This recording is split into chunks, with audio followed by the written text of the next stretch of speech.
जुन्या गोष्टी. लोभी कुत्रा आणि त्याचे प्रतिबिंब.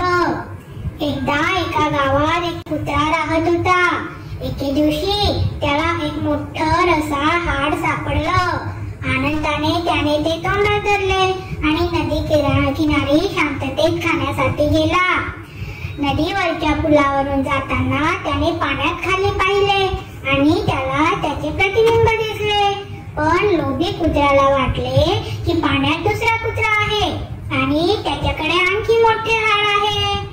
जास्त हाड मिळवण्याच्या लोभाने त्याने त्या दुसऱ्या कुत्र्याला घाबरवण्यासाठी भुंकायला सुरुवात केली. पण भुंकताना त्याच्या तोंडातील हाड नदीत पडले आणि पाण्याच्या प्रवाहासोबत वाहून गेले.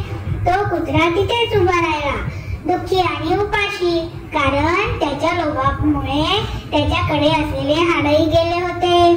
तात्पर्य, लोभामुळे आपल्याकडे असलेलेही गमवावे लागते.